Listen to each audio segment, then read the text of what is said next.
sponsors, Excel Energy and Myron Construction. Supporter level sponsors, Banbury Place and Eau Claire Energy Cooperative. A few announcements before we get started. First, fortunately the musicians walked out. I wanted to give a hand to Red Tide. Very nice.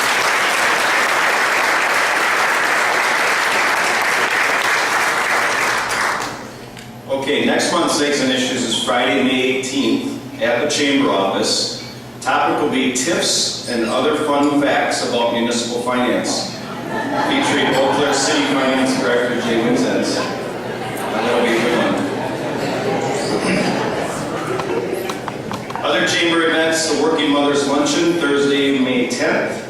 Business After Hours, Monday, May 14th at the new Pablo Center at the Confluence. Tours of the facility are also being offered. You could sign up for advance for those tours if you're interested on the Chamber's website. Small Business of the Year Breakfast, Wednesday, May 30th. You'll have the chance to hear the stories of this year's winners, Box Sanitation and Rainmaster Lawn Systems. Both will be great. Today's Eggs and Issue topic, Chamber's annual State of the City address for Altoona. And this is always our biggest one of the year. And we had over 120 people sign up this year, so thank you. It seems like 4 years ago, thereabouts, we were looking at this building on a plan at this same meeting at the country club, and here we are, a beautiful facility.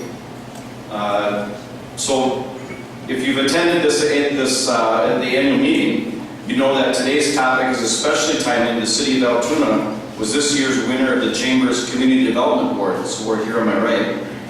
Presented Altoona for its efforts in economic well-being, sense of the community, workforce issues, cultural enhancements, and chamber involvement. The River Prairie development is a prime example for its impact on economic development in the region, and it certainly is growing. Our presenters this morning are Altoona Mayor Brendan Pratt and City Administrator Mike Golot.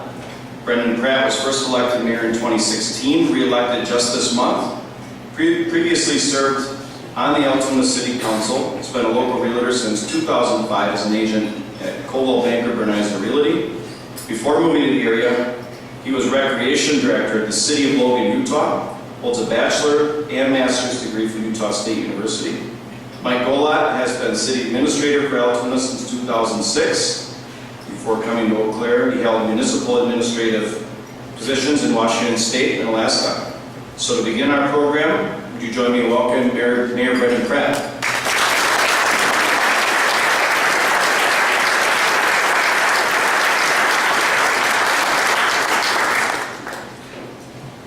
All right, I'd like to welcome everybody here today for our first State of the City address in our new event center. So how many people, is this your first time here?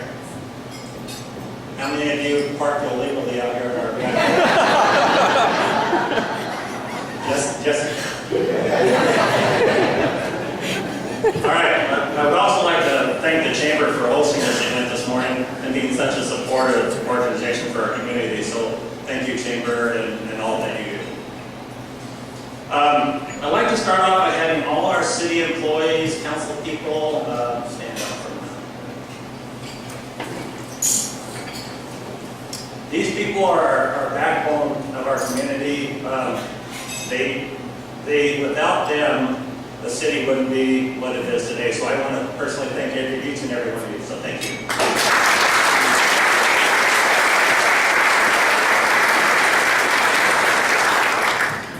2017 was a fantastic year. We experienced record levels of home growth, construction, new apartments, along with multiple businesses here down at the River Prairie Event Center, along with our park. It's about 2/3 done.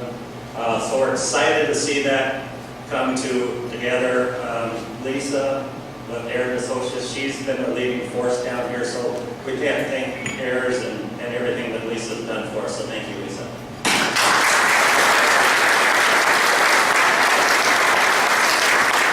Last year was, I don't know, we kind of lost track of all the ribbon cuttings, but I want to I don't see Tim Benedict in the crowd this morning, but I wanted to take a minute and thank Tim, the Chamber through David Miner here. It seemed like every other week, Tim was down here with the ambassadors, cutting ribbons, digging holes, and we can't thank them, as personally thank Tim Benedict for everything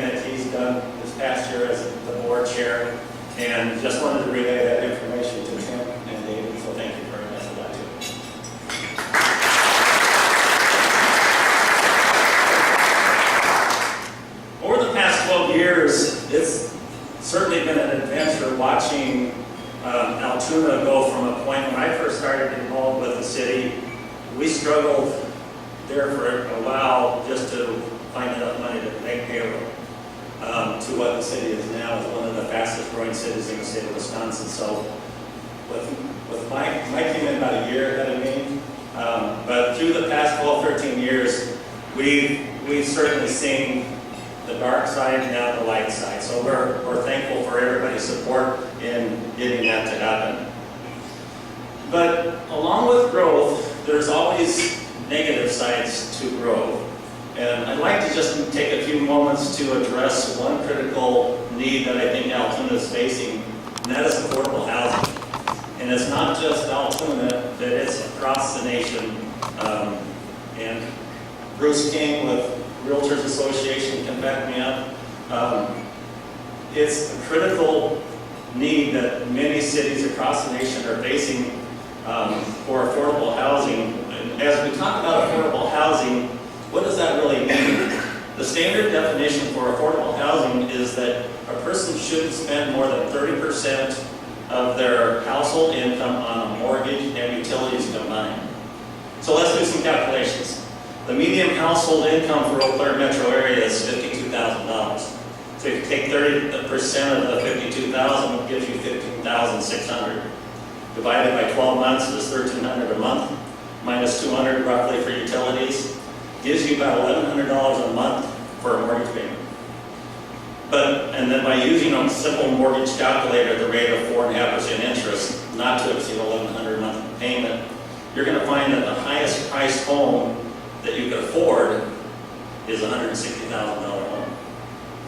But remember now, that is based on the median income for our Eau Claire area. So that means half of our citizens can't afford more than a $160,000 home.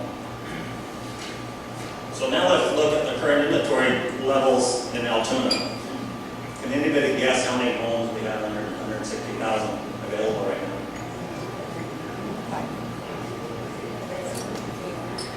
There's one. If you even take that further, there's only 2 houses available under 230,000. So for our city, to grow, for our businesses to be able to hire and bring people into the community, they need a place to live, whether it's a house, an apartment. We've certainly been trying to do our share, but affordable housing is a critical issue where the prices keep going up. The building materials are at a 14-year high. So to me, I think we are facing a breaking point to where in the coming weeks, I'd like to propose the city develop an affordable housing initiative. I would like all of you today, if any of you would like to be a partner in this project, we would certainly welcome the help. By working together as a community, we can make this place a better place to live for everyone. So thank you very much.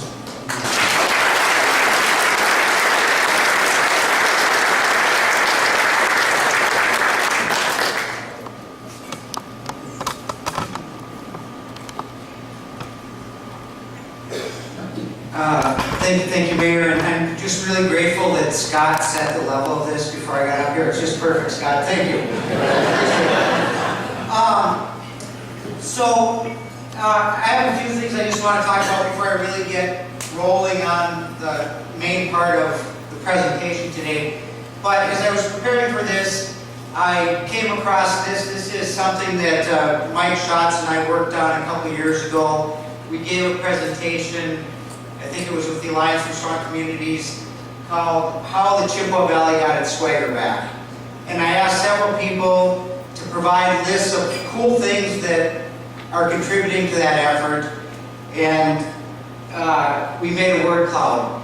And it just, what struck me about this is 2 years old, and there are 10 things on that list, or that aren't on the list, that have happened since then that just really make the community a great place.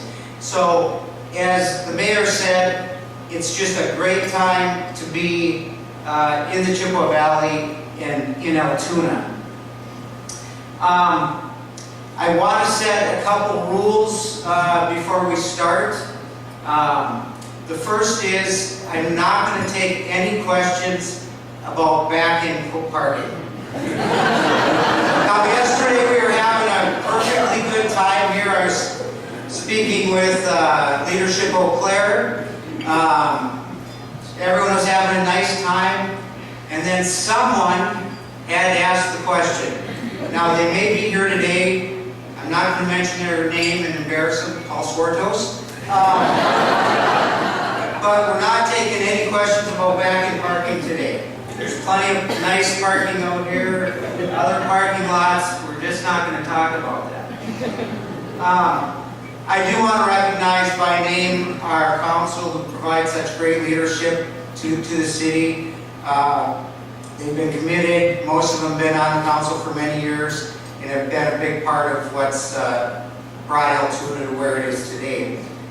Red Hagues, you want to stand up? Dale Stuber, Matt Buren. Is Tim here? I hadn't seen Tim. Tim Sexton. Andy Schlafer. And David Rowe. Give them a hand, please.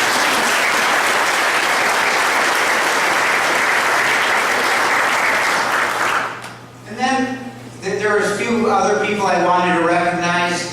Most of them aren't here, but I'm going to recognize them anyway. And I figured out why they weren't here as well as I was thinking about this. So when you're in bed at 3:30 in the morning, rolling around, worrying about your presentation, you sometimes have clarity, and that's what happened to me last night.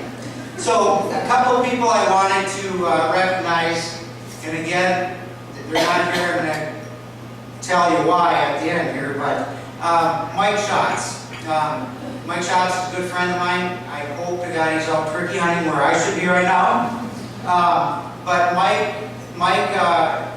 kind of is, he may not be here next year when we do this. He may retire. But he's kind of the one that had the vision for the Chippewa Valley to start with all the creative economy stuff.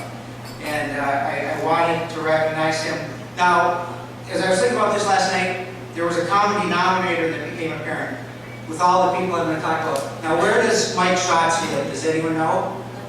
Altoona. That's right. Then I wanted to recognize, as the mayor did, Tim Benedict. So Tim Benedict, I think they said it was a record year for ribbon cuttings last year. There were 65 of them, and Tim Benedict was tireless. He attended, I think, 50 of those.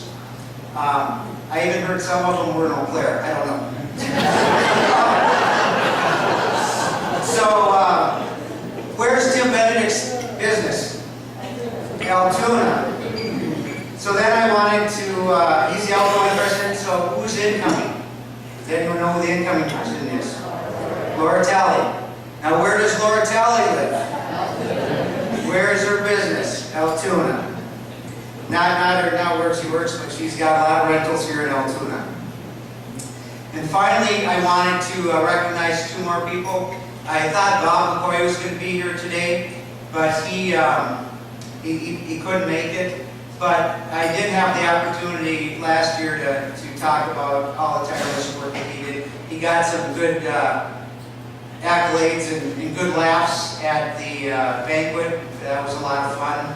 I think he had the commercial of the night. It was between them and Northwestern Bank. Great commercials. But where does Bob McCoy live? Altoona. This last one stumped me for a minute, but the last one I wanted to recognize was our new chamber president, David Miner, coming in from Superior. He's done a great job, hit the ground running. And I asked David where he lived before the meeting, and he said north side of Eau Claire. But here's the connection here. David was born and raised in Superior. I was born and raised in Superior, and I live in Altoona.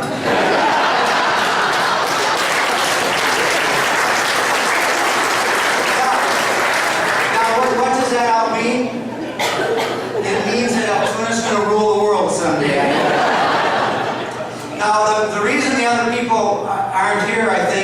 because it's the Altoona Illuminati meeting their secret meeting somewhere. So, little fun there. I do want to thank the Chamber for the honor of the award, and I want to recognize my staff. Josh Clement has been here for a couple of years, worked tirelessly as a planner. My whole staff comes together and very, very much appreciated. And they stood up earlier, but thank you so much. It really is a great place to work. So again, great time to be in Chippewa Valley. In Altoona, we've enjoyed 3 or 4 years in a row of over 10% growth, which is right at 10% growth, which is unbelievable. City of Eau Claire set a record last year, $300 million in new valuation. I heard yesterday that the unemployment rate's at 2.4%. I mean, that's below full employment. It's crazy. Now that has its problems as well that people are working hard to address, but it really is a good time to be living here in the Chippewa Valley. As I was thinking about and struggling with what I wanted to tell you about, and working on that yesterday. My staff can tell you I was in a great mood yesterday, right? But things happen with serendipity. So this really is my whole presentation in one slide, and I didn't have to do anything. There you go. That was a front page yesterday headline. That's kind of it. Rapid growth, that's what continues to happen in Altoona's River Prairie, with the new business kicking off and others coming soon. That's kind of what we're going to talk about today, along with other things that make this community great. So, the power of 10. What is the power of 10? You're going to hear about this a lot over the next month as we prepare for our P10 Festival. The power of 10 is a placemaking principle that was developed by the Project for Public Spaces. Project for Public Spaces is an organization in New York who's gone all over the world and looked at public spaces and what makes them great. And they've developed a rubric for developing public spaces based in part on this power of 10. And that's how River Prairie Park was developed. And what does that mean? It means that it takes a lot of interesting features, activities to attract a wide demographic of people. So you need flexible, dynamic space with interesting things to do. And to me, what that means is, what are people passionate about? What do people do on the weekends? What do people do after work? So things like their families, pets, sports, the outdoors, food, beer, all those things that people are passionate about are what we're trying to do with River Prairie Park and how we approach building that. But as I was thinking about that, I thought, well, that principle also applies to a city more generally. What makes a city sticky? What makes it a great place to live? So that's what I want to talk about today. The first thing that we do to make this a great place to live is playing an active and deliberate role in economic development. And that's been something, I really came to Altoona with no economic development experience, so it's kind of learned organically over the years, but really it's become somewhat of a brand and an approach on how we do that here in Altoona. And here are some of the things we do. Reasonable application of the regulations. I always say about a city that there's always two different approaches. You can say, why can't we do this, or how can we get something done? And of course we have regulations that we have to live by, and the developers don't always like them, but we try to provide some reasonable application of those within the latitude that we have. Limited bureaucracy. There's not a lot of people to talk to. It's me and Josh, pretty much. Predictable and timely permitting process. Probably the biggest lesson, one of the biggest lessons I've learned from the developers over the years about a project is there has to be some predictability, because there's something else that they can be doing with their time and resources. So they got to be able to get it done. A welcoming community, and to this I tip my hat to the council. The politics of any community, it really is where it starts, and development community knows that. They know where they like to do business and where they don't like to do business. And again, that starts with the leadership at the top. Thoughtful planning. Where are we going to develop? How are we going to develop? What kind of development do we want in the community? The mayor's has an initiative for affordable housing, workforce housing. We need to plan for that and provide those opportunities. Tax increment districts, you can talk to the finance director, come next month and listen. And master developing, which is what we did with this site.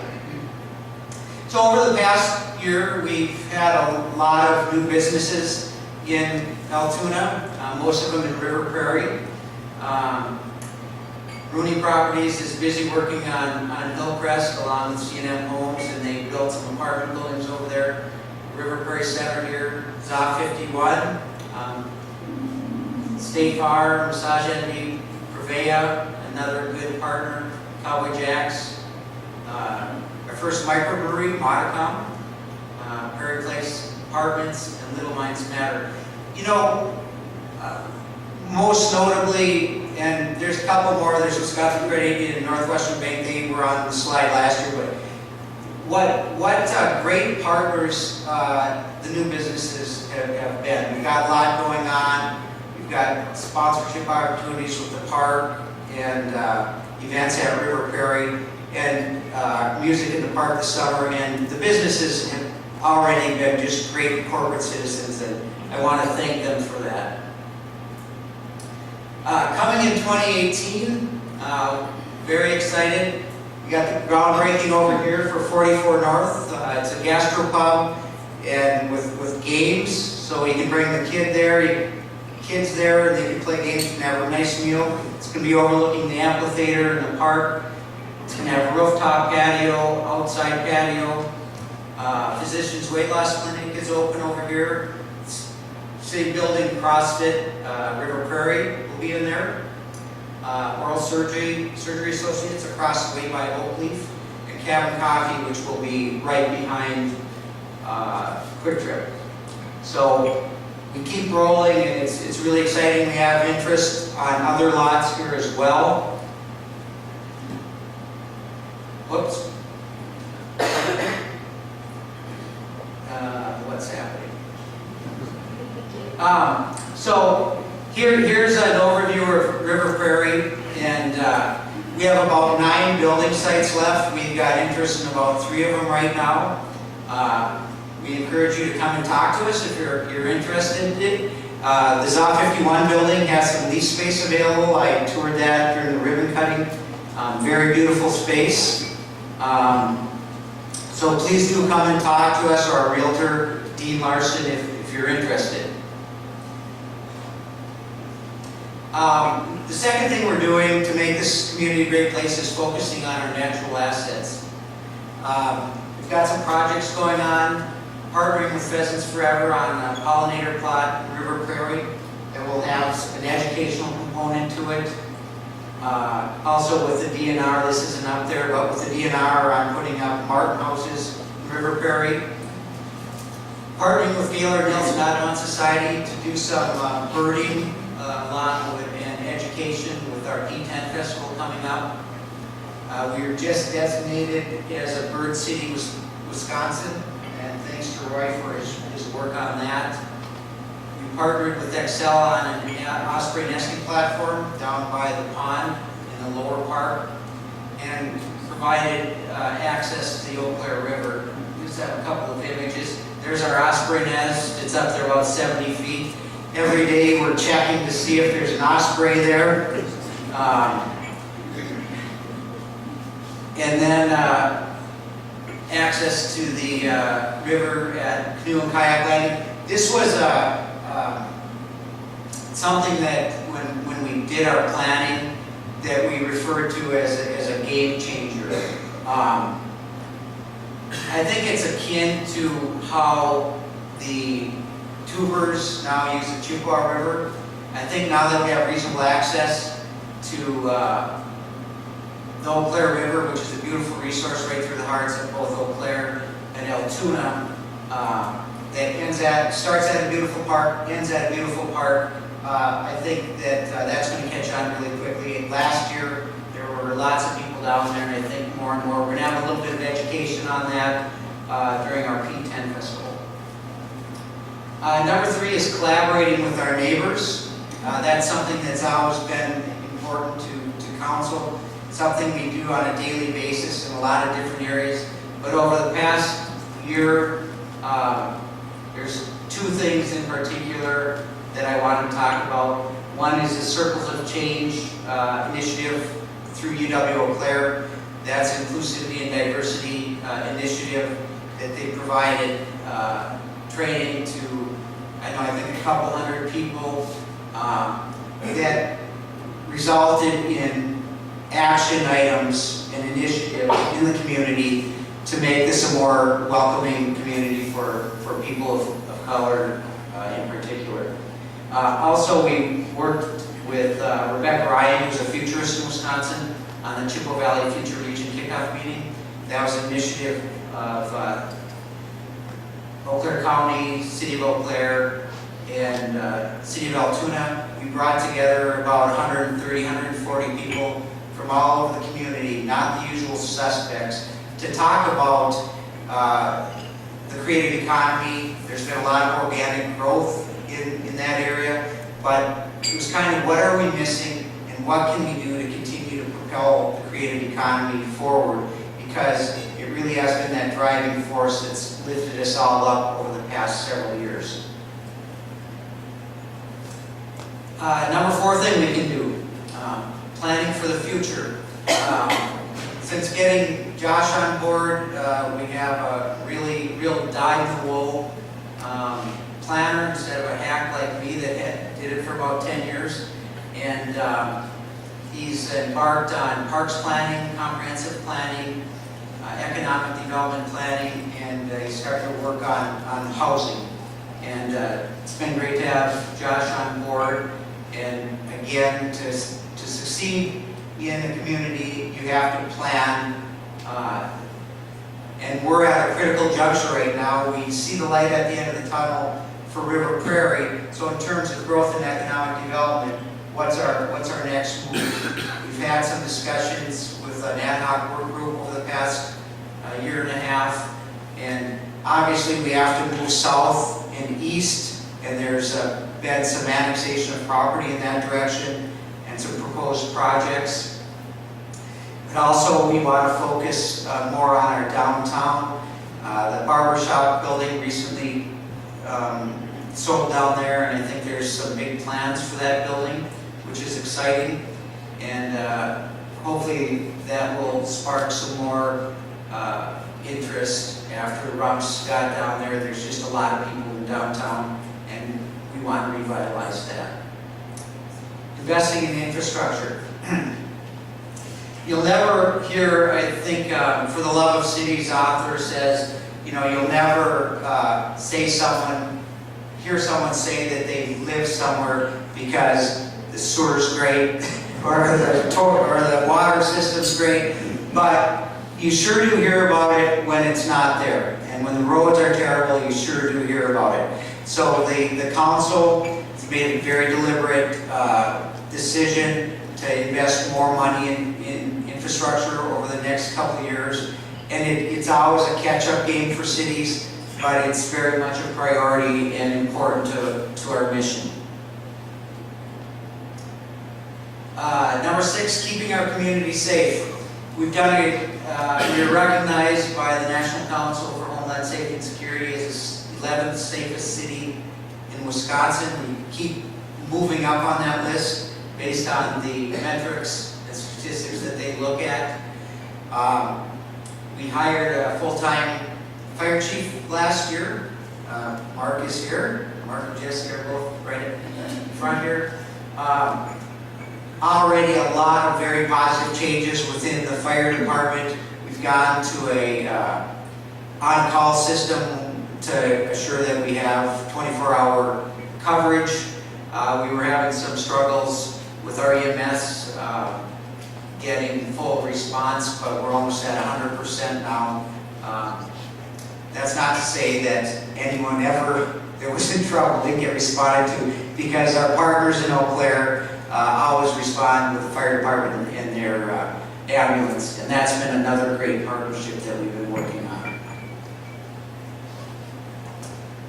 Number 7, providing excellent schools. When you look at why someone moves to a community or why a company chooses to call a community home, this is always in the top 3, is the quality of schools. This is a headline from this past year. Eau Claire and Altoona schools stand out on state report cards.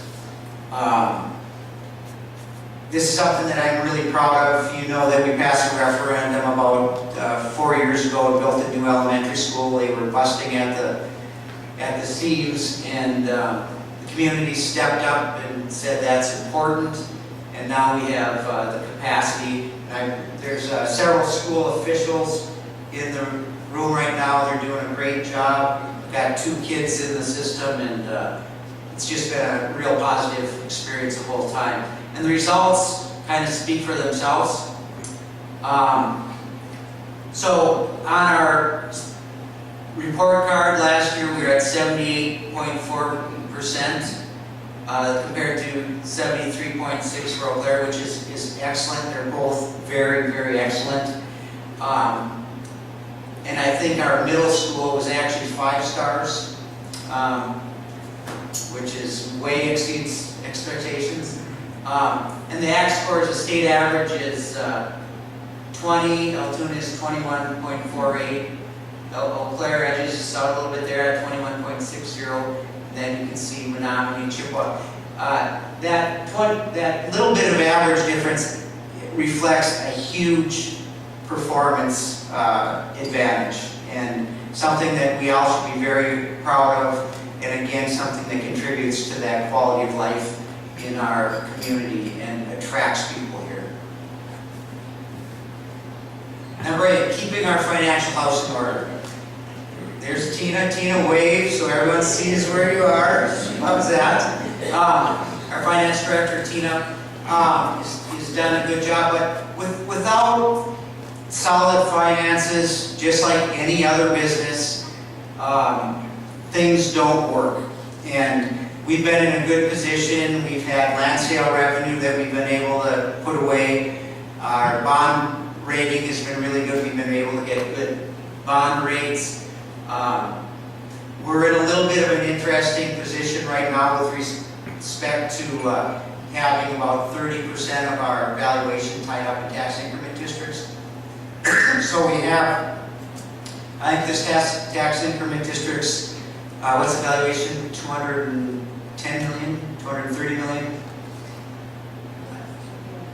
Yeah, right in there. Our overall valuation is about 550 million. So you can see that what River Prairie has done just in the past 5 years, it's a very significant part of our valuation, and we have to take care of that without the general fund funds to do it, because all the increment created within the tax increment has to go to debt retirement for the, and again, another commercial for next month. If you want to know how that works, come next month to the chamber dinner, or chamber breakfast.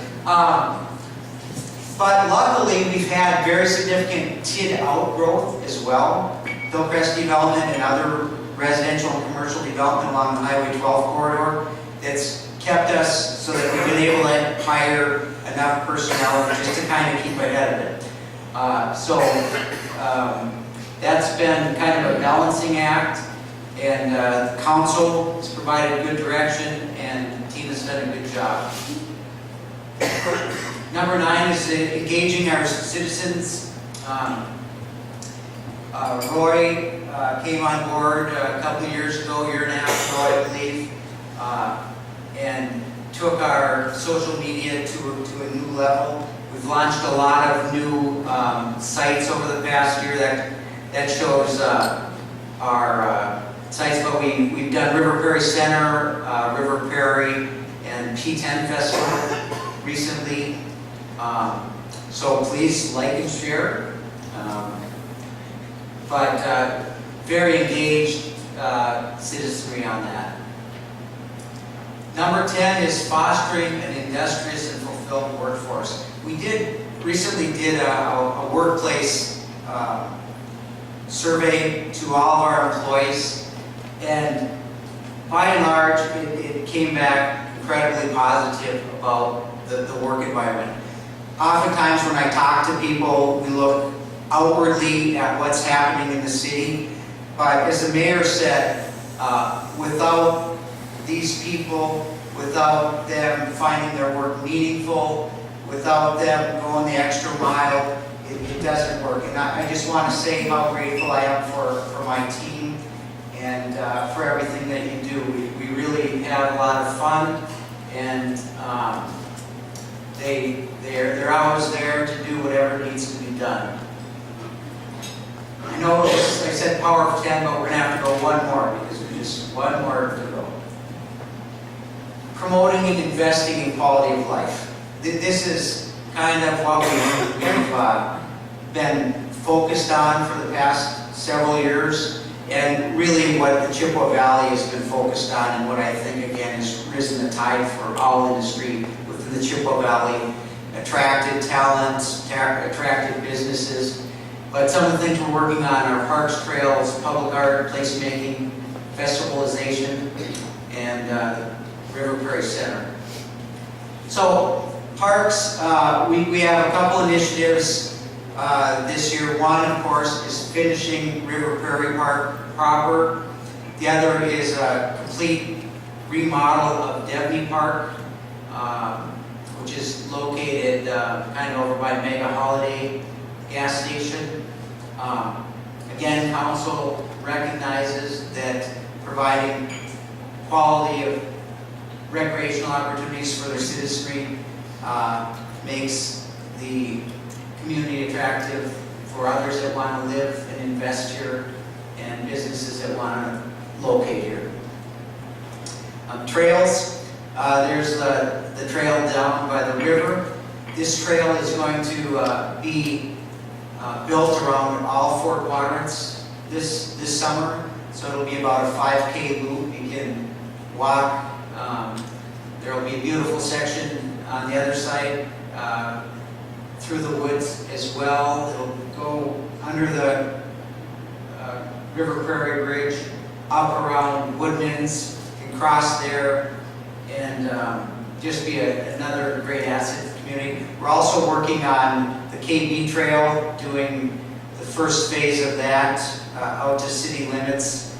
And then hopefully, if financing comes through and we have the approval, we'll work on a trail out to the new elementary school. Public art.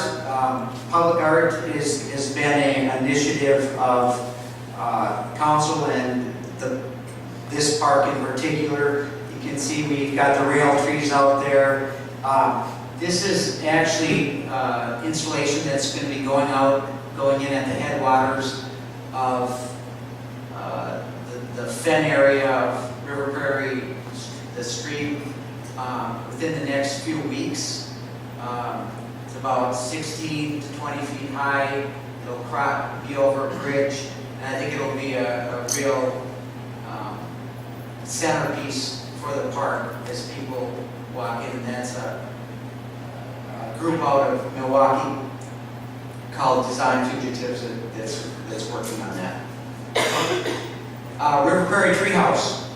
This is the first time the council has seen, we'll see this in a couple weeks. It'll come to council. We did budget some money for treehouse. This would be right behind the amphitheater down here.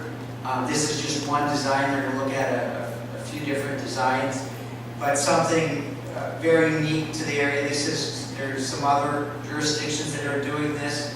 We're actually going to try to build two of them. One that's going to be primarily play structure for the kids, and the other one that we'll be able to rent out for people to stay in.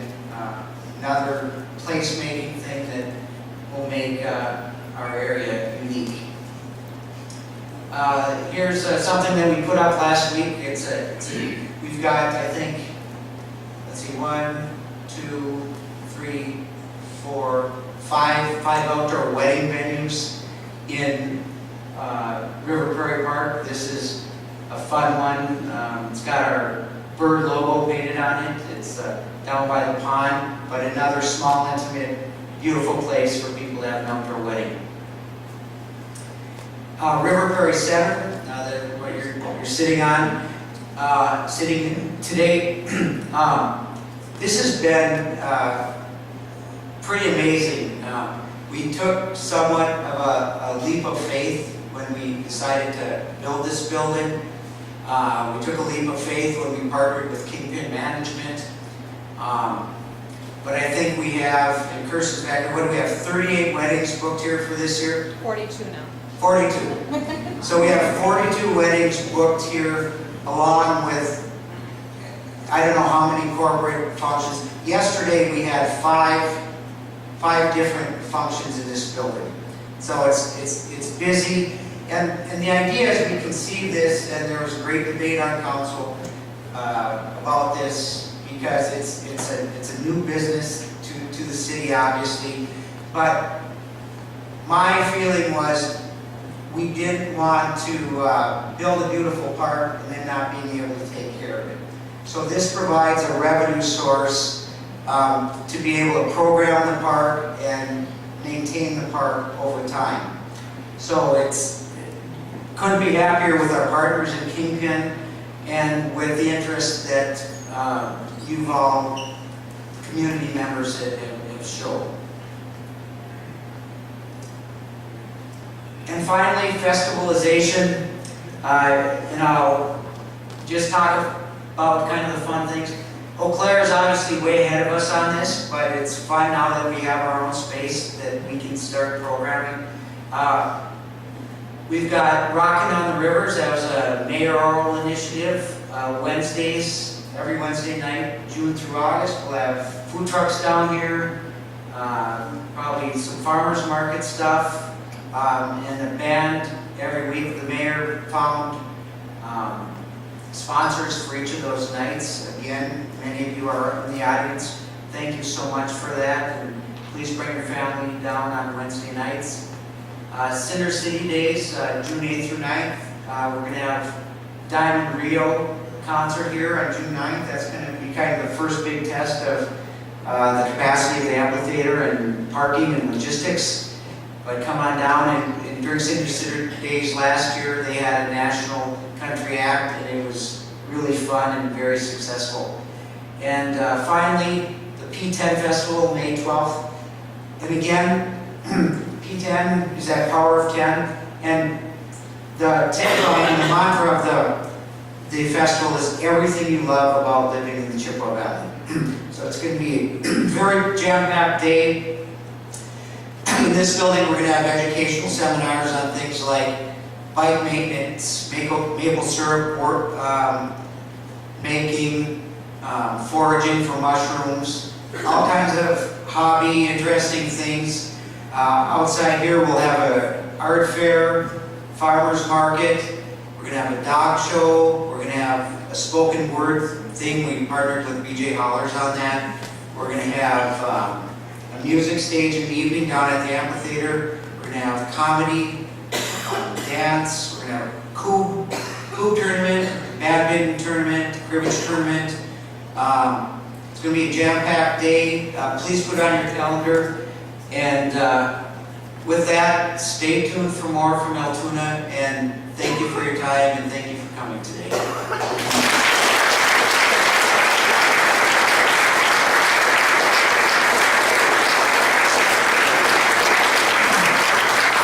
Does anyone have any questions about anything that's going on in Altoona?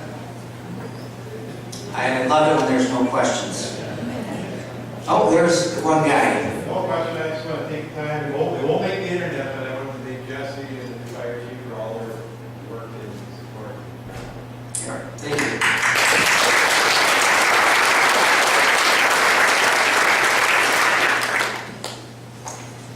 Thank you for coming, guys.